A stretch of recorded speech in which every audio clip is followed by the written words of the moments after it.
دا حال لی د دوی په دې نن سبا حالاتو کې، دا کوم چې نن سبا حالات دي.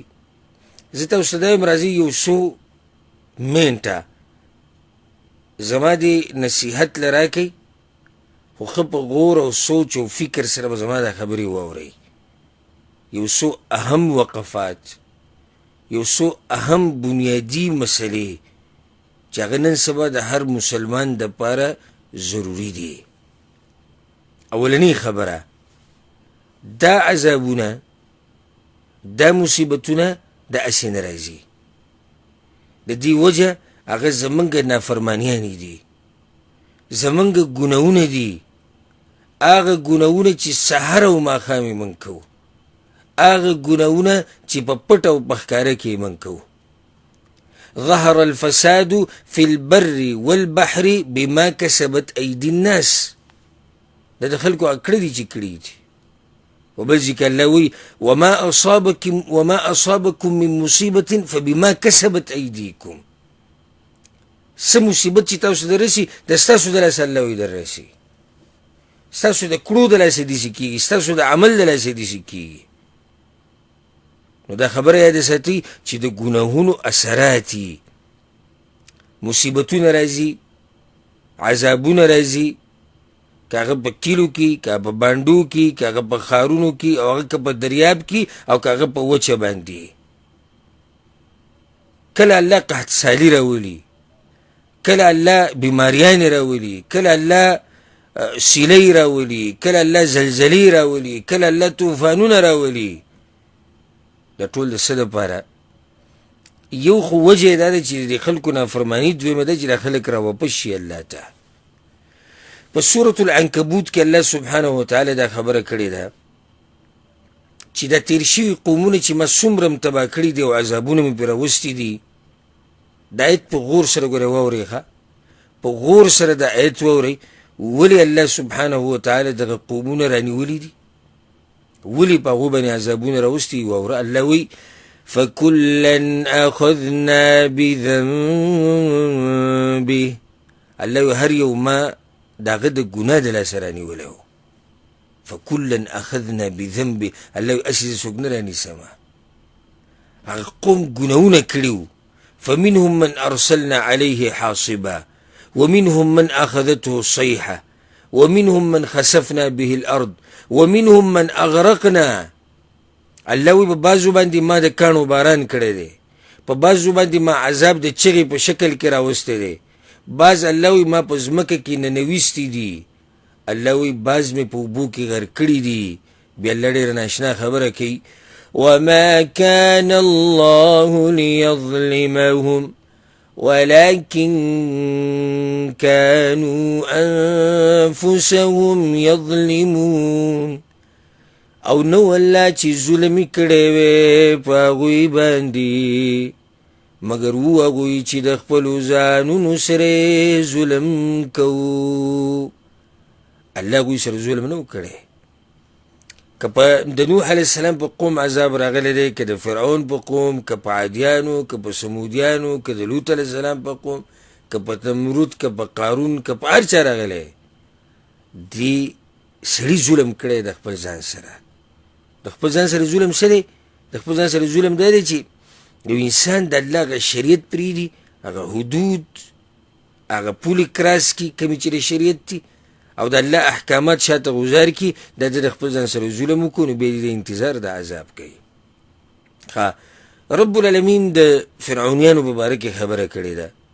فأرسلنا عليهم الطوفان والجراد والقمل والضفادع والدم آيات مفصلات. الله ما په فرعونیانو باندې قسمه قسم عذابونه راوستي دي، په قسمه قسم شکلونو کې. هغه څنګه طوفان پې ما راوستی دی، الله وایي مولخانو عذاب پې ما راوستی، د سپږو عذاب پې الله وایي ما راوستی دی، د چیندخانو عذاب الله وایي ما پې راوستی دی، د وینې په شکل کې پې ما عذاب راوستی دی. آیات مفصلات، د ښکاره معجزې وي، ښکاره خبرې وي. فاستکبروا، هغوی تکبر کړو. وکانو قوما مجرمین، و دغه قوم مجرمان. الله وایي ځکه پې عذاب راغی، که مجرمان نه و ما پې عذاب نه راوستو. اولنی خبره دا یاد ساتئ چې د ګناهونو اثرات د ګناهونو د لاسه عذابونه او مصیبتونه راځي. اسې الله مصیبت، اسې الله عذاب نه راولي په یو قوم باندې.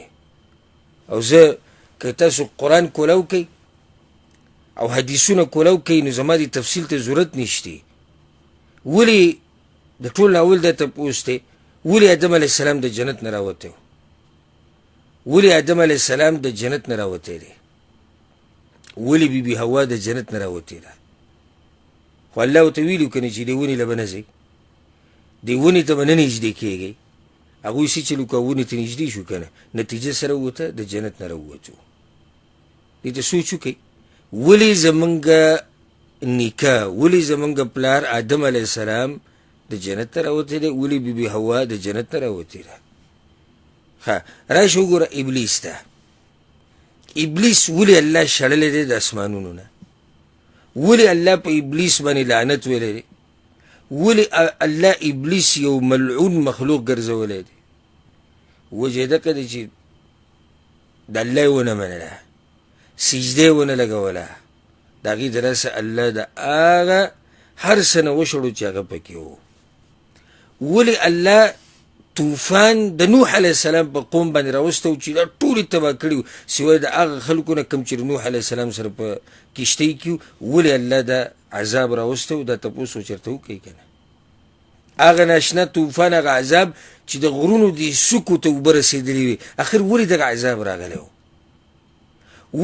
ولې الله سبحانه وتعالی په عادیانو باندې هغه سیلۍ راوستې وه چې هغوی تباه و برباد کړي وو، کأنهم اعجاز نخل خاویه. الله وایي داسې پراته وو لکه د کجورو د تنې چې پرتې. دا غټ قوم الله داسې تباه کړی. ولې اخر سوال خو دا وکړه که نه، د څه د لاسه؟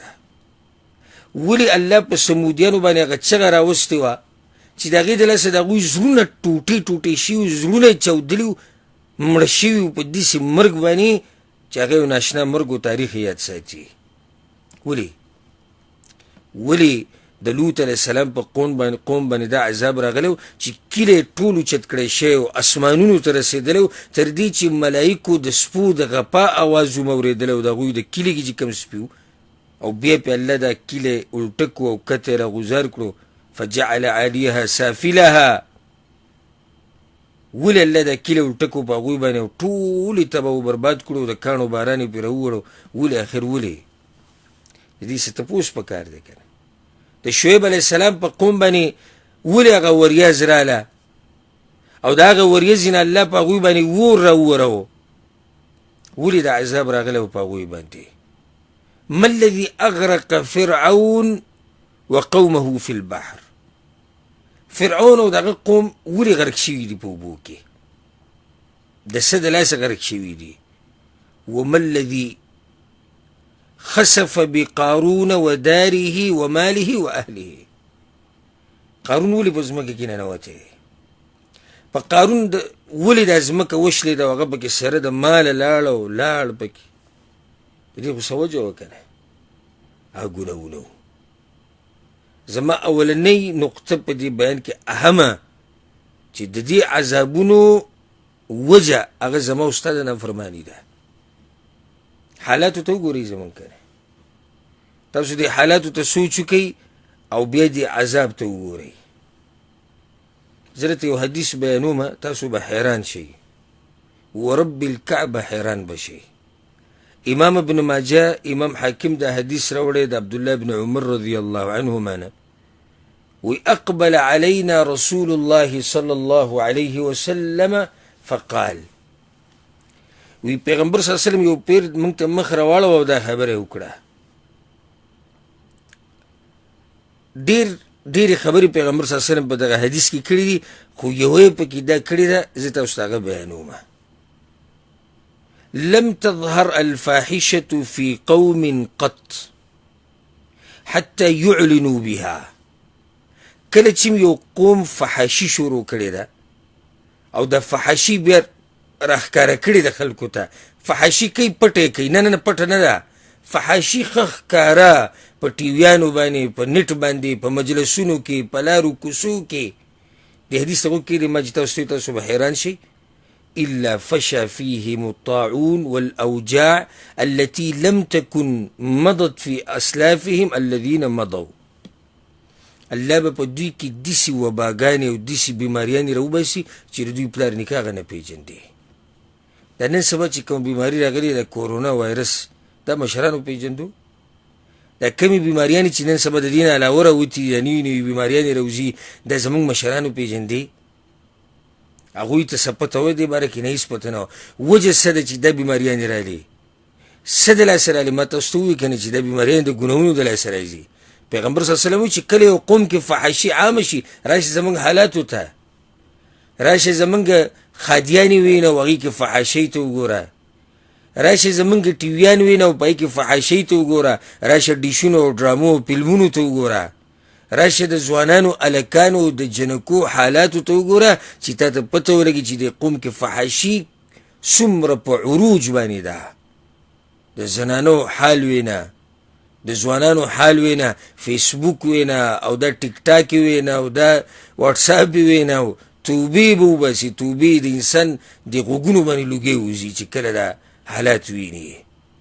دې حال ته قوم رسېدلی دی، نو په دې قوم به د رحمتونو باران راورېږي، همدا عذابونه به راځي. هلته حدیث واضح حدیث دی. زما خبره نه چې ما د خپل جیب نه وکړه او شکی خبره ده. دا خبره د هغه چا ده چې وما ینطق عن الهوا ان هو الا وحی یوحى. دا خبره د هغه چا ده چې هغه د خپل طرف نه خبرې نه کوي بلکې وحی ده. دا څه چې وایي و یو قوم کې چې فحاشي عامه شي او راښکاره یې کړي که نه، داسې بیماریانې پې الله راولي چې دا د هغوی پلار نیکه نه پېژندي. ولې دا بیماریانې راغلې؟ خو دغه یې وجه ده که نه.